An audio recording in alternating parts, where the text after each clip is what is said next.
नमस्कार दोस्तों। आपकी लंबी मांग थी कि भाऊ को बुलाइए और अर्णब गोस्वामी वाले मसले पर उनसे डिस्कशन करिए।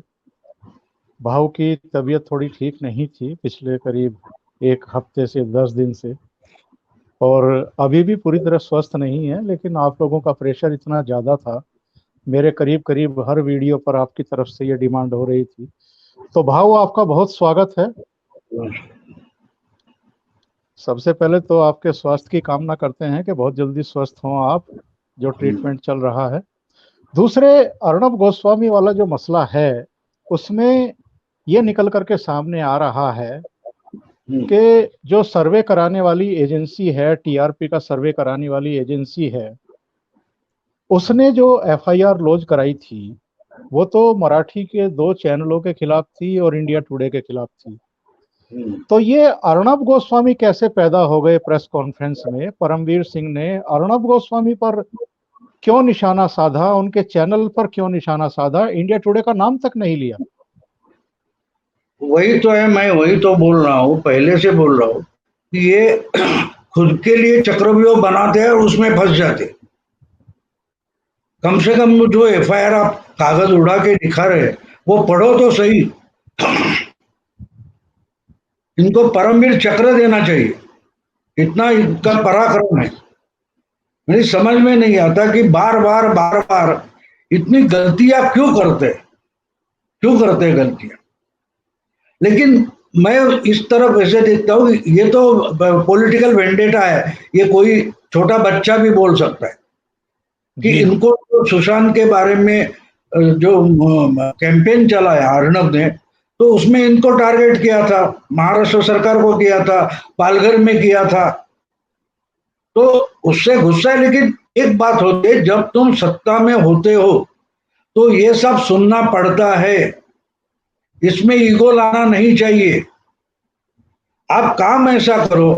अभी इनका मानना है कि मुंबई पुलिस को बदनाम करने का कैंपेन चालू है, तो आप खुद को बदनाम कर रहे हो ना।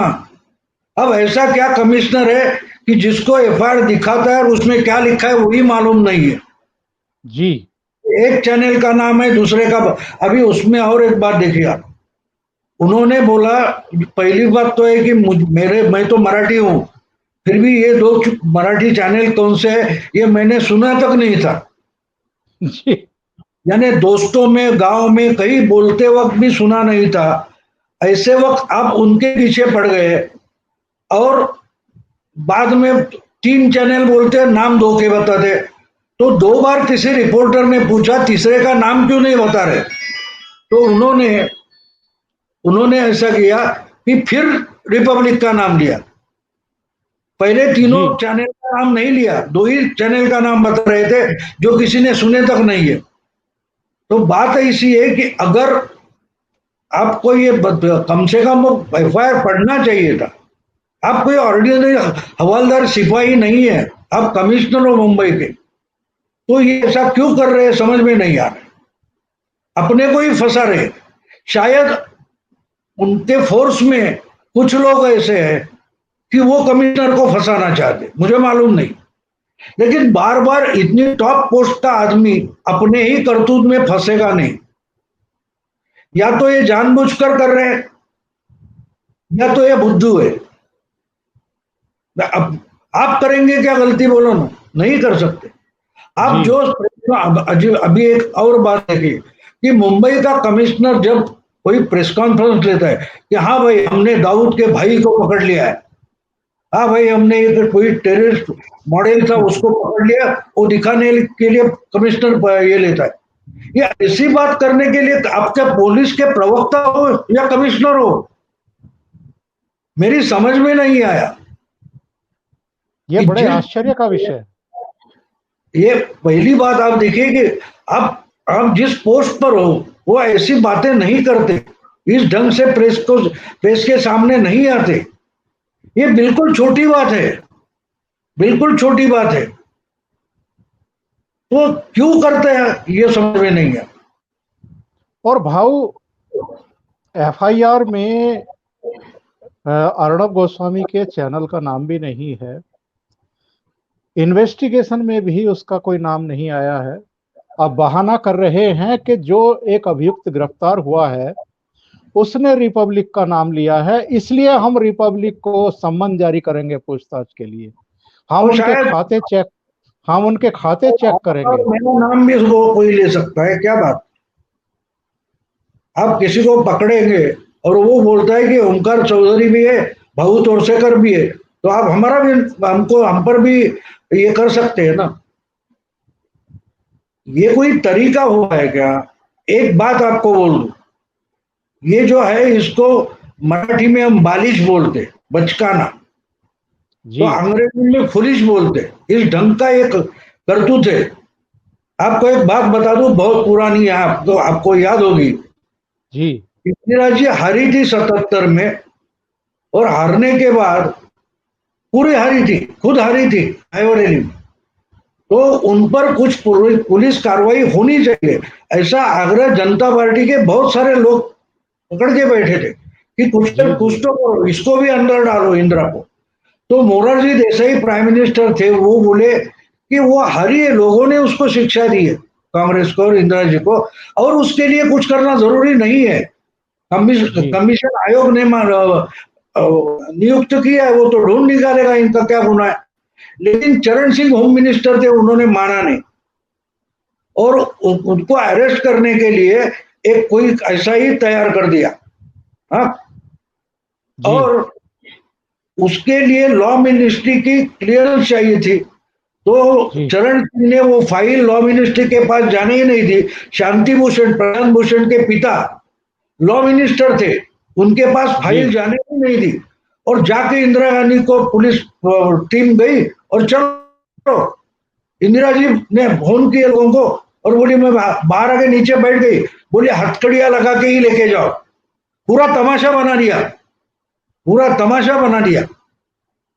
अभी प्राइम मिनिस्टर है, उसको हाथ लगाना भी, भूतपूर्व प्राइम मिनिस्टर थी। और बिल्कुल देखिए, जब 19 घंटे बाद, 18 घंटे बाद मैजिस्ट्रेट के सामने खड़ा कर दिया, तो मैजिस्ट्रेट ने केस सुना ही नहीं, केस निकाल दिया, हकल दिए इनको। मालूम था कि उसमें क्या आरोप थे, इंदिरा जी पर उन्होंने क्या आरोप लगाए थे मालूम है?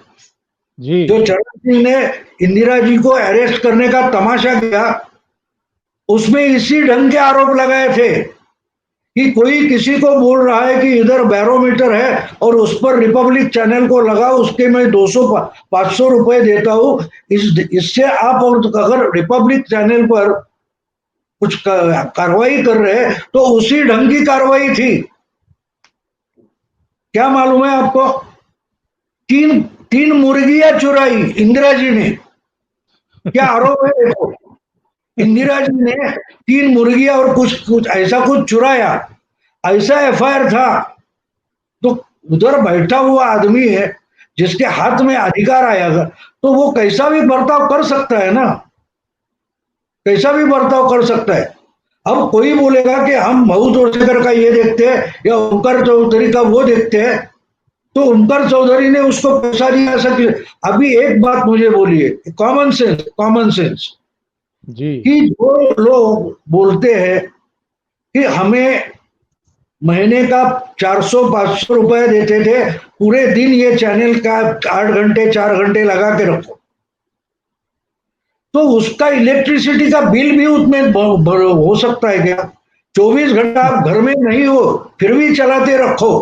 आप गांव निकल गए हो, लेकिन घर में टीवी चालू रखो और ये चैनल लगा के रखो, इसके लिए 500-600 रुपए मिलेगा। इलेक्ट्रिक का बिल कितना है बोलो? अरे हर घर में परविंदर सिंह, परमवीर सिंह नहीं रहते, उनको अकल है थोड़ी ना थोड़ी, कि 600 रुपए में भाई ने 6,000 दोगे तो भी 24 घंटा नहीं लगाएंगे, क्योंकि इलेक्ट्रिक का बिल ही 1,200 रुपए आएगा। बिल्कुल तो इतनी अकल झोपड़ी में, झुग्गी झोपड़ी में रहता है, उसको भी है। और ये बोलते कि इसने बोला ये, अरे क्या बात कर रहे हो, क्या बात कर रहे हो? भाव, इस बौखलाहट के पीछे की वजह क्या है? नहीं, वो तो राजनीति है, उसमें कोई दो राय नहीं है, हमको उस पर जाने की जरूरत नहीं है। इसमें राजनीति है, ये छोटा बच्चा भी, स्कूल का नहीं, रास्ते पर का छोटा बच्चा भी समझ सकता है। अब मुझे एक बात बताइए, आपने, ये शिवसेना का गवर्नमेंट है, शिवसेना यानी मराठी लोगों का, मराठी माणसाचं सरकार है जी और 3 समझो तो उसमें एफआईआर में रिपब्लिक है, मानता हूं मैं, है वो भी है, लेकिन आपने कानूनी कार्रवाई किस पर की है? जो मराठी है उन पर की है। दोनों बिल्कुल। मराठी चैनल है, उन पर कार्रवाई इमीडिएट की, डायरेक्ट उनको पकड़ के डाल दिया अंदर।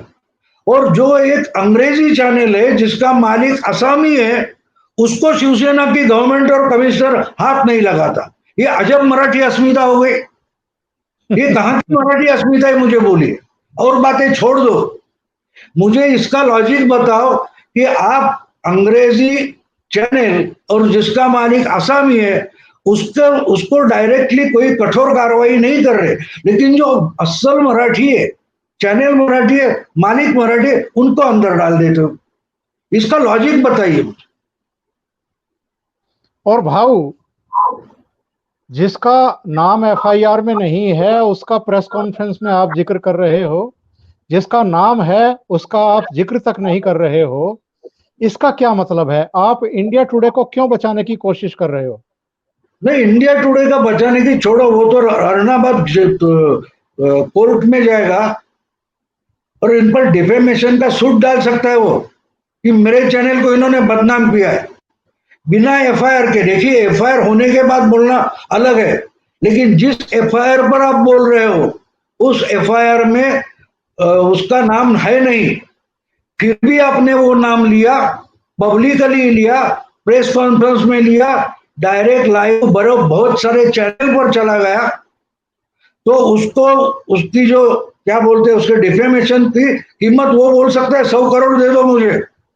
बिल्कुल सही बात है। तो गलती की बात ही छोड़ो, अरे कम से कम इतना तो ध्यान होना चाहिए ना, इतना तो ध्यान होना चाहिए। इतना असंवेदनशील, इतना असंवेदनशीलता, इतनी गैर जिम्मेदाराना हरकत कोई पुलिस का प्रमुख कर कैसे सकता है भाऊ? इस पर मुझे बड़ा आश्चर्य हो रहा है। और क्या इनके पीछे कोई पॉलिटिकल प्रेशर था, या कहीं कोई संजय राउत है या कोई और है? पॉलिटिकल प्रेशर है, एक्शन पॉलिटिकल है, दिस इज पॉलिटिकल वेंडेटा। इस पे चर्चा करने की जरूरत ही नहीं है, या आपको किसी लोगों को बताने की जरूरत नहीं है। अर्णब गोस्वामी को जितने ट्वीट्स आए आप देख सकते, तो ये बिल्कुल बिल्कुल। हर आदमी को पता चल गया कि ये पॉलिटिकल वेंडेटा है। तो हम उस पर चर्चा क्यों करें? हम इनका गधापन जो है उस पर चर्चा कर सकते हैं कि इन्होंने क्या क्या गलतियां की और क्यों की और कैसे की। मैं आपको बता दूं ये कैसा होता है। जी जब कर्नल पुरोहित और प्रज्ञा सिंह ठाकुर, इनको अगस्त में पकड़ा गया और सितंबर में पकड़ा गया था, जी उसके एटीएस के प्रमुख थे हेमंत करकरे। जी वो 26/11 के हमले में करकरे मारे गए। उसके बाद एटीएस का प्रमुख कौन बन गया महाराष्ट्र में, याद है आपको? उसका नाम परमवीर सिंह था। जी जी जी जी। आया ध्यान में आपको? आप पूछ बिल्कुल। रहे हैं कि रिपब्लिक का नाम कैसे आया, वो मैं आपको समझा रहा हूं। अब देखिए, जी उस वक्त ऐसा हुआ था कि आप किसी को पकड़ लेते हो सीरियस, तो उसमें आपने, आपको कोर्ट में तो पेश करना पड़ेगा ज्यादा से ज्यादा 90 डेज, उसके बाद तो उसको बेल देनी पड़ती है। तो इनके बिल्कुल। पास कुछ था नहीं, और 90 दिन होने को आए, तब इन्होंने क्या किया, कोर्ट में तो एविडेंस चार्जशीट नहीं दाखिल की, तो बेल देना पड़ता, तो इन्होंने मौका लगा लिया, जी जी। पुरोहित को, और मौका लगा लिया। हाँ, मौका लगाने के बाद ऐसा होता है कि 1 साल तक आप कोर्ट में बेल नहीं मांग सकते, आप कोर्ट में जा ही नहीं सकते, इसलिए मौका लगाया। तो मौका लगाने का मतलब यह था कि इनके पास कोई एविडेंस था ही नहीं, बिल्कुल समझे सही आप? कह रहे हैं। अभी आप देखिए, फिर मौका कोर्ट में केस चला कि इनको मौका ही नहीं सकता, पुरोहित और साध्वी को मोका कानून के तहत इनको कुछ कार्रवाई हो ही नहीं सकती। क्यों नहीं हो सकती? क्योंकि मोका कानून जो है वो असल में महाराष्ट्र में बना है। तो मोका कानून में ये तरतूद है कि अगर आपको एक केस में आप कन्विक्ट हो क्रिमिनल केस में और नया केस आप पर डाल दिया है, तब आपको मौका लगता है, क्योंकि वो ऑर्गेनाइज क्राइम के बारे में। अब इनको तो पहले ही पकड़ा था, ये कन्विक्ट पहले कभी थे ही नहीं, तो इनको मौका कैसा लगाया गया? तो झूठा मौका लगाया गया, बराबर है। फिर मौका कोर्ट में जो सुनवाई हुई कि इनको मौका नहीं लगता, तो मौका कोर्ट ने उठा दिया मौका। तो मौका कायम रखने के लिए एटीएस ने क्या किया? इनको मक्का मस्जिद बॉम्ब ब्लास्ट में डाल दिया, इनका नाम अजमेर ब्लास्ट में इनका नाम डाल दिया, समझौता ब्लास्ट में इनका नाम डाल दिया। आप जो मुझे पूछ रहे हो ना कि रिपब्लिक का नाम कैसे आया एफआईआर में ना होते हुए, तो ये कहां से आया पता चला आपको? जो लोग समझौता एक्सप्रेस, फिर अजमेर ब्लास्ट और मक्का मस्जिद ब्लास्ट, इसमें पुरोहित का नाम डाल देते, जो कि वो और स्टेट में है, उनके चार्जशीट में इनका नाम तक नहीं है, वो इन्होंने यहां डाल दिया कि ये उसमें भी थे। अच्छा, समझौता एक्सप्रेस का जो केस था वो पूरा हो चुका था, उसका सिर्फ क्या बोलते तो जजमेंट आना बाकी था, उसमें भी डाल दिया। तो आप पूछ रहे होंगे कि रिपब्लिक का नाम बीच में कहां से आ गया? तो ये ऐसे आ गया, ऐसे आ गया। लेकिन इनको और आपको और एक बात बता दूं, आपके दिल्ली के तिहाड़ जेल से दुनिया का खतरनाक क्रिमिनल चार्ल्स शोवराज भाग गया था, याद है आपको? बिल्कुल बिल्कुल। उसको हमारे मुंबई के बड़े अच्छे पुलिस अफसर थे,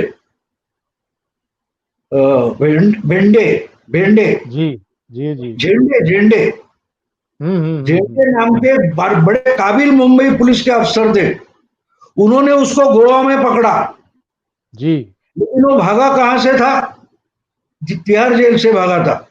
तो उसने फिर बाद में जो इंटरव्यू दिया उसमें उसने एक बात बताई कि मैंने 33 कंट्रीज में 33 देशों में मैंने गुनाह किए, लेकिन सिर्फ इंडिया में मैं पकड़ा गया क्योंकि यहाँ झूठा एविडेंस बनाने का कानून है और झूठे एविडेंस को सच मानने का भी कानून है।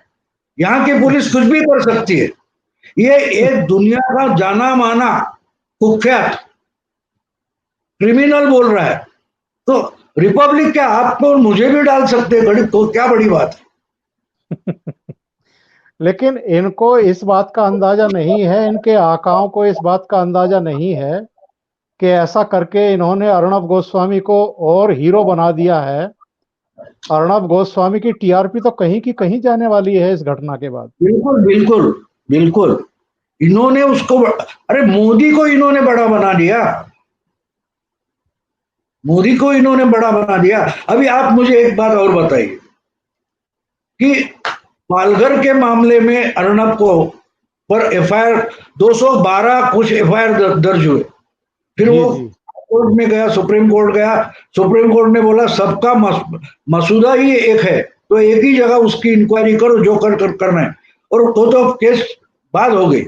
लेकिन उसमें 12.5 घंटे उसकी तहकीकात चली, और पहले लॉकडाउन में, ये पहले लॉकडाउन की बात कर रहा हूं मैं, तो उस लॉकडाउन में 12.5 घंटे एक टॉप मोस्ट चैनल के संपादक की इंक्वायरी होती है, लेकिन उसकी एक लाइन की न्यूज किसी भी चैनल पर नहीं थी, नहीं थी।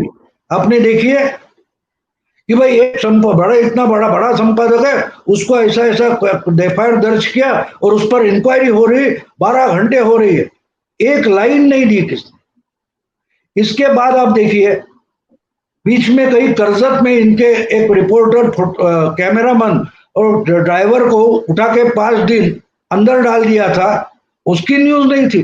तो परसों की न्यूज कैसी बन गई? और सारे चैनलों पर इससे पहले रिपब्लिक नाम का कोई चैनल है, ये सब बाकी के चैनल वालों को पता नहीं था। अचानक परसों इनको पता चल गया कि अरे ऐसा चैनल है जो फज कुछ करता है और ये करता है अजीब है। तो बदनामी के लिए सब चैनल रेडी थे, लेकिन न्यूज के लिए नहीं थे। एजेंडा कैसा बनता है, एजेंडा कैसा भाव बनता भाव जब से रिपब्लिक टीवी शुरू हुआ है और जब से रिपब्लिक भारत शुरू हुआ है, तब से मीडिया के लिए एजेंडा सेट करते रहे हैं अर्णब गोस्वामी। बाकी सबको देर सबेर उनके पीछे लगना पड़ता है, उस मुद्दे को कवर करना पड़ता है, उस पर डिस्कशन करने पड़ते हैं। और शायद यही वजह है कि इस समय इंडियन मीडिया को लीड करने वाले का नाम अर्णब गोस्वामी है। अर्णब गोस्वामी की टीआरपी नहीं बढ़ेगी तो क्या बढ़ेगी? अर्णब गोस्वामी को 400-400 रुपए खर्च करके 2000 घरों में टेलीविजन चलवाने की क्या जरूरत है? और ये केवल मुंबई में टीआरपी थोड़ा है, पूरे इंडिया में और वर्ल्ड वाइड है। जहां जहां रिपब्लिक टीवी देखा जाता है, हर जगह उनकी चैनल देखी जा रही है, उनकी खबरें देखी जाती हैं, उनके प्राइम टाइम देखे जाते हैं, पूछता है भारत देखा जाता है। तो ये जितने भी टेलीविजन चैनल, परसों का जिक्र जो आप कर रहे हैं या कल का भी जिक्र कर रहे हैं, कि इनके प्राइम टाइम में केवल अर्णब गोस्वामी छाया हुआ था और परमवीर की जो है प्रेस कॉन्फ्रेंस छाई हुई थी, उसके पीछे कहीं ना कहीं ये कुंठा है, ये परेशानी है कि हम है? लोग क्यों इसके आप समझ नहीं क्यों। रहे, आप इश्यू समझ नहीं रहे। जी बाकी सब बाकी सब जो क्या मानते हैं उसको आप मीडिया हाउस बोलते हैं। जी जी चैनल की मालकी किसके पास है? मीडिया हाउस के पास है। ये सब बिल्कुल मीडिया हाउस जो है उसमें से एक ऐसा दिखाओ कि वो खुद एडिटर है और वो जर्नलिस्ट है और उसने कुछ कंपनी फ्लोट की और कुछ निकाला है। ये पहला मालिक एडिटर है, तकलीफ उसकी है। जो बिल्कुल कुछ लोग पूंजीपति पैसा डालकर बाकी के एडिटरों को कुत्ते जैसा घुमाते हैं, उनको और उनके कुत्तों को गुस्सा है कि ये साला अपने आप खुलेआम स्वतंत्र कैसा घूम रहा है। अर्णब अर्णब की बीमारी क्या है? इनको अर्णब की बीमारी क्यों है कि एक जर्नलिस्ट मालिक है। ये बिल्कुल असल में आविष्कार फ्रीडम ऑफ एक्सप्रेशन का नमूना है, उस पर गुस्सा है। ये टीआरपी पर भी मैं नहीं मानता। बिल्कुल ये बिल्कुल टीआरपी की बात नहीं है। पूरे के पूरे खड़े हो गए मीडिया हाउसेस एक ओरिजिनल जर्नलिस्ट की चैनल के खिलाफ खड़े हो गए। ये बात आप समझ लो। गुस्सा उनको कहां है? टीआरपी पे नहीं है, छोड़ो टीआरपी कल आएगी जाएगी, उसमें बड़ी बात नहीं है। लेकिन कोई खड़ा हो जाता, एक एक आदमी अगर एल्गार पुकार के खड़ा हो जाता है, अगर उसको खत्म नहीं किया तो सम्राट खत्म हो जाते। गांधी को उस ट्रेन से निकालने की कोशिश की गई, कहां तक गया समझ रहे बिल्कुल हैं आप? साउथ अफ्रीका में एक ट्रेन से उनको उतारा गया, वहां से दुनिया कहां आ गई है। लेकिन ये लोग हिस्ट्री नहीं समझते, हिस्ट्री नहीं समझते। तो इनको गुस्सा है तो एक जर्नलिस्ट खुद का चैनल और नेटवर्क खड़ा करता है, उस पर गुस्सा है और हमारी मदद नहीं लेता। हम पूंजीपति है, मीडिया हमारे मुट्ठी में है। हमने मानो जर्नलिज्म की कोठी बना दी है, जो चाहिए वो संपादक ले लो। वहां होता है ना, आपके पसंद की लड़की आपको मिलती है। तो जिन्होंने जर्नलिज्म को कोठा बनाया है वो गुस्सा है अर्णब पर कि तू कहां से पतिव्रता बन गया साला। हाँ, तकलीफ समझ लो, पतिव्रता से तकलीफ है ना। लेकिन भाव, हालांकि मैं इस चर्चा को बहुत लंबा नहीं खींचना चाहता, आपकी तबीयत उतनी अच्छी नहीं है, लेकिन आखिरी सवाल मैं ये पूछता हूँ कि अर्णब गोस्वामी को भले ही सिंगल आउट करने की कोशिश हो रही हो, और इसके पीछे भी महाराष्ट्र सरकार की, कांग्रेस की, इन सब की एक सोची विचारी रणनीति हो, इसके बावजूद मुझे नहीं लगता है कि अर्णब गोस्वामी की सेहत पर कोई फर्क पड़ने वाला है या दर्शकों की सेहत पर भी कोई फर्क पड़ने वाला है। अरे ये तो अब अर्णब का मामला आप 6-7 महीने की बात, साल भर की बात, 12 महीने की बात होगी। इससे तो पहले इतनी एनिमिटी थे नहीं। रिपब्लिक के खिलाफ जो चिल्लाना शुरू हुआ है या बात हो, एक महीने साल की 12 महीने की है। मोदी 12 साल मोदी के खिलाफ यही चला था ना। सब ताकतें इकट्ठी हुई, उन्होंने मोदी बनाया। पॉलिटिकल स्फीयर जो है उसमें मोदी आरएसएस ने नहीं बनाया। जी जी, वो तो एक सीधा साधा स्वयंसेवक था। उसको आज का जो मोदी है वो किसने बनाया देखिए ना। अगर ये लोग उसके पीछे नहीं पड़ते तो वो पलट के वार नहीं करता और यहां तक नहीं पहुंचता।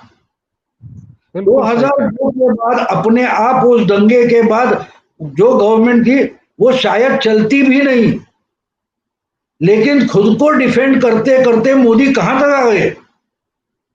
तो ये लोग अर्णब के, मैंने ये आप अभी, मैं 6 महीने पहले मेरा मराठी में वीडियो है। आप बोलते हैं हमारे मराठी में उसको सापड़ा बोलते हैं, आप शिकंजा बोलते हैं ना हिंदी में। किसी ये पकड़ने के लिए जो लगाते हैं, ट्रैप लगाते, उसको शिकंजा बोलते। तो मैंने लिखा था उस वक्त जब पालघर का मामला निकला और उस पर एफआईआर दर्ज हुए, तब मैंने लिखा था कि अर्णब नाम का ये शिकंजा है, उसमें फंसो मत।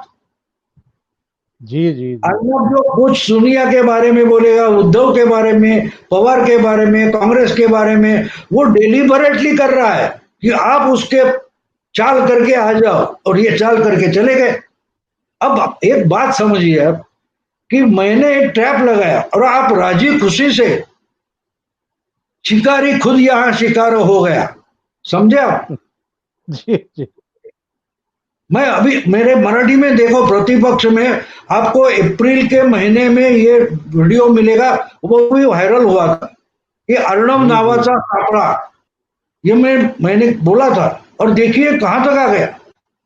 आप उसको और बड़ा बना रहे हो, ये भी मैंने लिखा था उस वक्त। इग्नोर करो, इग्नोर करो। तो इससे एक बात होती है, उसकी उसकी जो जर्नलिज्म मुझे पसंद नहीं है, वो जो चिल्लाना वगैरह है, लेकिन वो अकेला लड़ रहा है तो मैं उसके साथ खड़ा रहूंगा। कि आप सब गैंग होकर उसको मारेंगे तो मैं अर्णब के साथ हूं, लेकिन अर्णब का जर्नलिज्म मुझे पसंद नहीं है। चिल्लाना, वो जो सब ड्रामेटिक्स चलते हैं, तो वो मुझे थिएट्रिक्स मालूम मंजूर नहीं है। फिर भी अगर तरीका ठीक नहीं है, उसको अकेला आप गैंग करके मारोगे, मैं उसके बचाव में आ जाऊंगा, वरना उसका जर्नलिज्म मुझे पसंद नहीं है। जी, और यही बात होती है। बात क्या होती है देखो, अर्णब के पीछे ये खाली मैं नहीं खड़ा रहूंगा। जो हेजीमनी है, मोनोपाली है, जिस मोनोपाली के नीचे दबे हुए हर तबके के लोग हैं, जुडिशियरी में, साहित्य क्षेत्र में, कला क्षेत्र में, और एजुकेशन में रह गए, वो दबे हुए जो है मोनोपाली के खिलाफ, वो सब अर्णब के साथ खड़े हो जाते। तो इस और क्षेत्र में मोदी नहीं था, तो आप दूसरा मोदी बना रहे हो, उनको लीडर दे रहे हो, ये दे तो आपके लिए लीडर है, ये आपके लिए लीड करेगा और हमको खत्म करेगा। भाऊ बहुत धन्यवाद। सेहत ठीक नहीं थी, इसके बावजूद आप जुड़े और इस पर आपने विस्तार से चर्चा की। बहुत सारे लोगों की मांग थी, बार बार लोग कह रहे थे कि भाऊ को बुलाइए। और 15 दिन मेरी तबीयत ठीक नहीं, मैं खुलेआम यहाँ सच्ची बात बोल देता हूँ, मैं बहुत सिगरेट पीता था और 48 साल से सिगरेट पीता था। वो छोड़ना जरूरी है, तो ट्रीटमेंट ले रहा हूँ। उसके विड्रॉल सिम्टम्स की ये बीमारी है, बीमार मैं वैसा नहीं हूँ, ट्रीटमेंट से जो विड्रॉल सिम्टम्स है, इसके लिए मतलब मुझे 15-20 दिन के लिए माफ करे, तो उसके बाद हाजिर रहूंगा। बिल्कुल भाऊ, बहुत धन्यवाद आपका, बहुत धन्यवाद।